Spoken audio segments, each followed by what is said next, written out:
Back here at Suncoast for the title matches of today's JBT event. This is Andrew Guba. He's the top seed in the scratch division, and that's 3 in a row with the strike in the 7th frame, which gets him to within 12 pins of Chris Mays, who has been bolting up this scratch division step ladder. He started with the 300 to beat his brother Hunter, then threw another big game to beat that guy, DJ Kneifel, in the 2-3 game, and now he's playing Andrew for the title. Andrew has a chance to, by far, set a JBT record here. Andrew has 1 career JBT title. That title, folks, was in 2009. The fact that he's simply eligible to win another title is amazing. Does it? It'll be 13 years between JBT titles, which shows you how young he was when he won and how old he is now, thereby how old I am.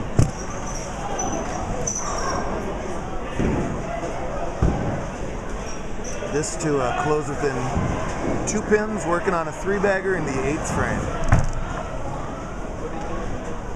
Ah, pretty shot.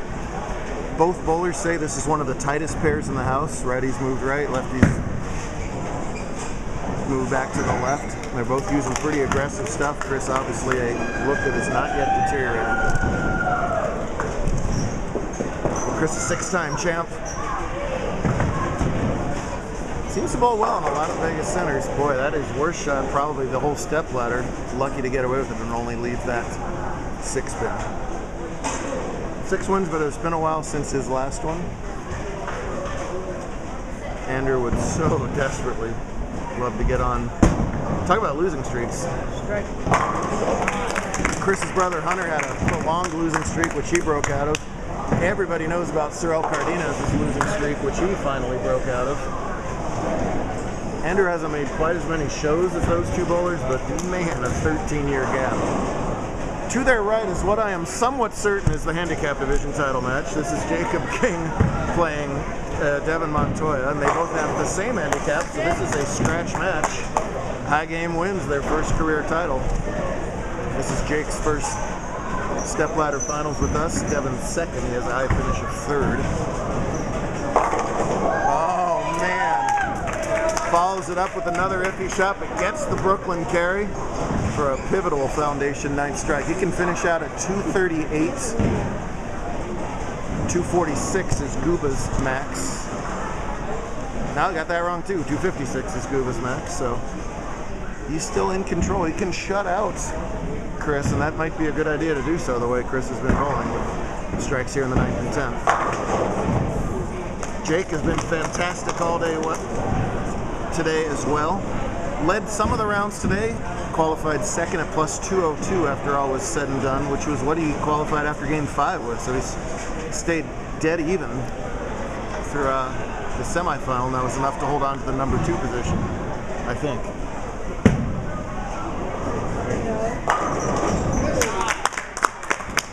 Tell you what, Devin's got a rapidly improving game. All his fundamentals look really good from the left side. That reminds me of some other left-handed 2-handers. I don't know. Gavin Fernandez? I don't know. Something like that.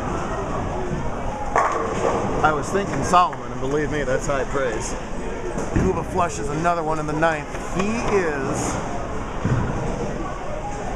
1 strike away from breaking the drought. I call him Solomon, and this is the head pin left. What's that all about? Let me make sure I'm right on Guba here. 106, 36, 66, 95, 1535. Yes, a strike here, and he's a JBT champion for the first time in 2 decades.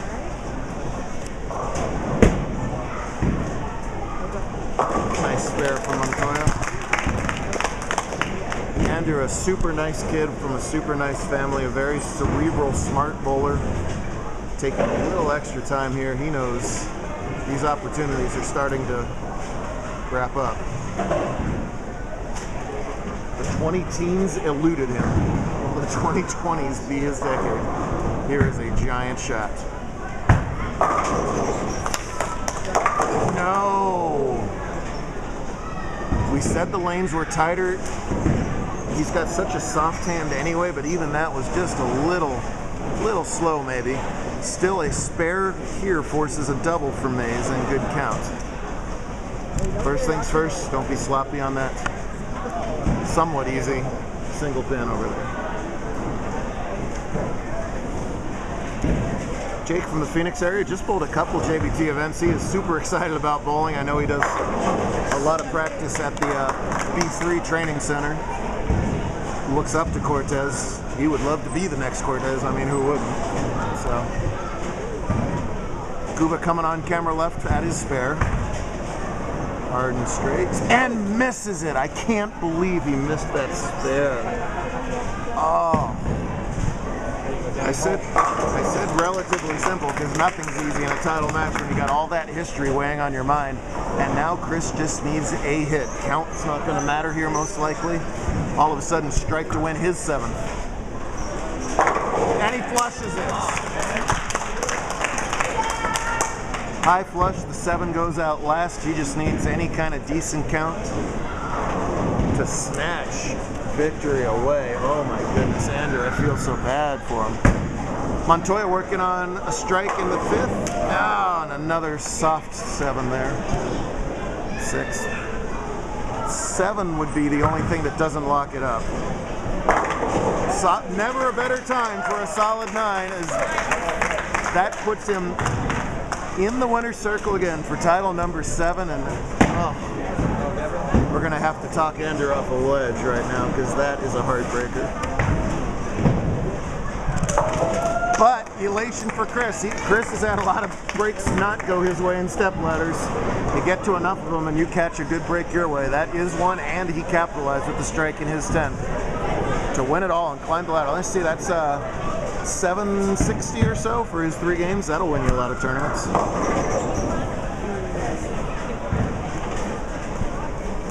Focused in, and we have now confirmation this actually is the handicap title match. Let's say with high degree of confidence.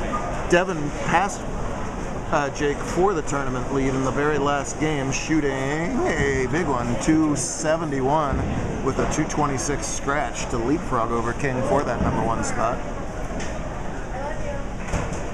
Both him and his brother already in the Invitational tomorrow, shooting for $1,000 for first place. What's that? You're calling a prediction?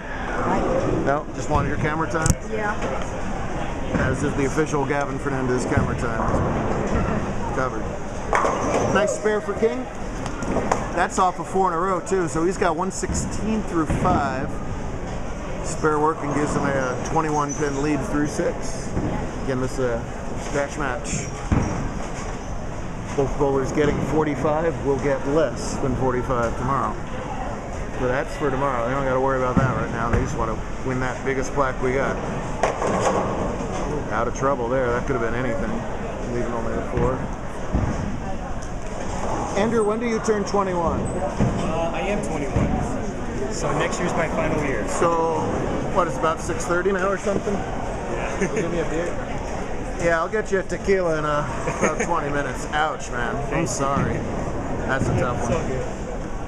It's a learning experience, that's all. You are a mature young man to say that, because that was a killer. Nice spare from King. Make your spares, kids.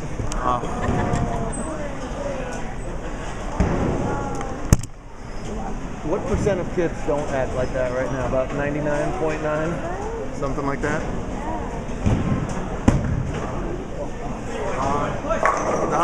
Little Brooklyn love for Montoya. This is the Montoya Fernandez conglomerate, likes that one.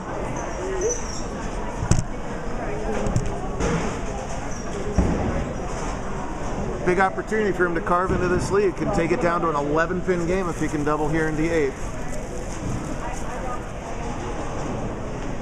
Great turnout, a surprising turnout today. 92 bowlers, not sure where that came from.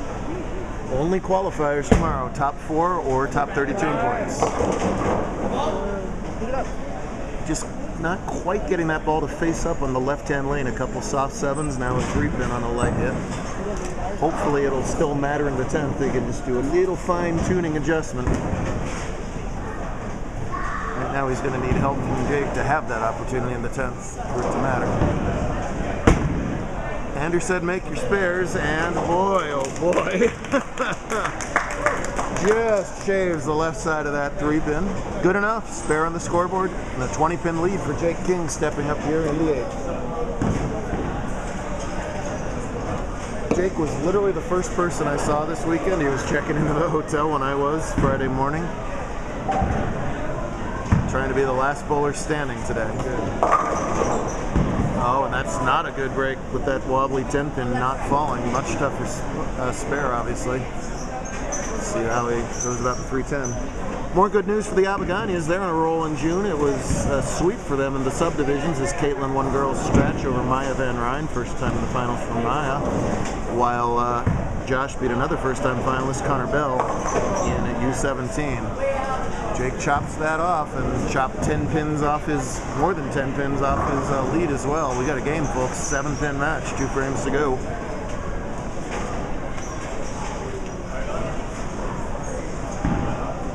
Devin was more interested in finishing on the left-hand lane than he was who started and finished last. That's the lane he's been a little less zoned in on. Let's see if that plays in a factor here. That's Jake who's going to throw the last ball of the match. No! Wow. Excellent shot from King. Messenger somehow misses it. Big thanks to Becky and her whole team here at Suncoast. They are awesome. Every time I call, they say, "What do you need?" Set us up. Tough spare for a first time in the title match. He throws it perfectly. Well done there. There is no such thing as an easy spare when you're a handicap bowler, first time on camera. 4 or 5 cameras back here recording this thing. Me blabbing on.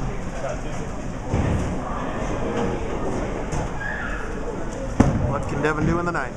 That's good. Oh! Thought it had a chance to roll that 3. It does not. Pretty good shot. Spares it up. It'll be an 8-pin game with both players on spares heading into the 10th. Just barely made it last time. No, just barely made it the other way this time. These two-handers, you get so nervous when that ball starts to hook. You don't know where the heck it's gonna go. Not taking a lot of time. That's typical of bowlers in this age range. Can he zero in on the lane he wanted to finish on? 10th frame. That's going right. Loses some count too.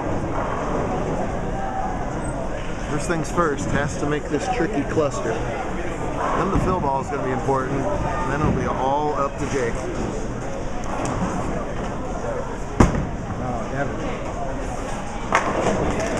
Boy, Dad didn't like that one, but I was more sure of that one than the last 2. I don't know. That got an O Devin.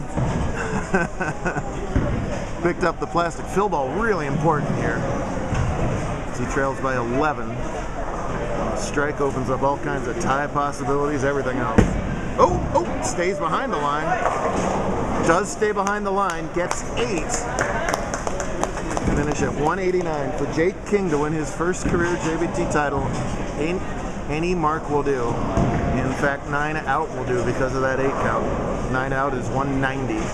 So 9 pins here, he's a winner. Anything less, he'll have to spare. Anything more, he's a winner. This guy is going to pop out of his shoes. He's one of those kind of bowlers. Look at the winch. Look at the knee shake. Hold on, ball. Look out. Gets the runaway Brooklyn. Oh, wow.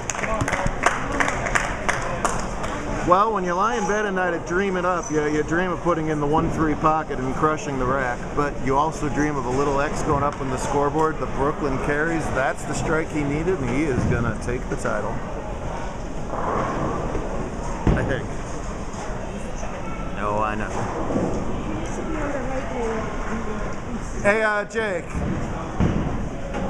Your other right. Did he throw the ball?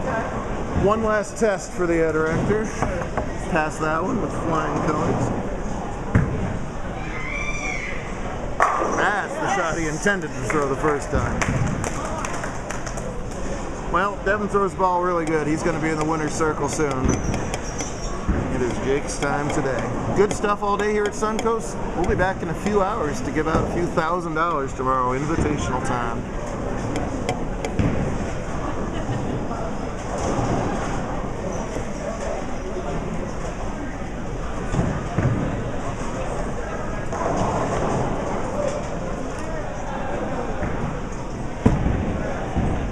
Good enough. How about 211 scratch? Boy, both boys way over average that game. Good stuff. And a big smile.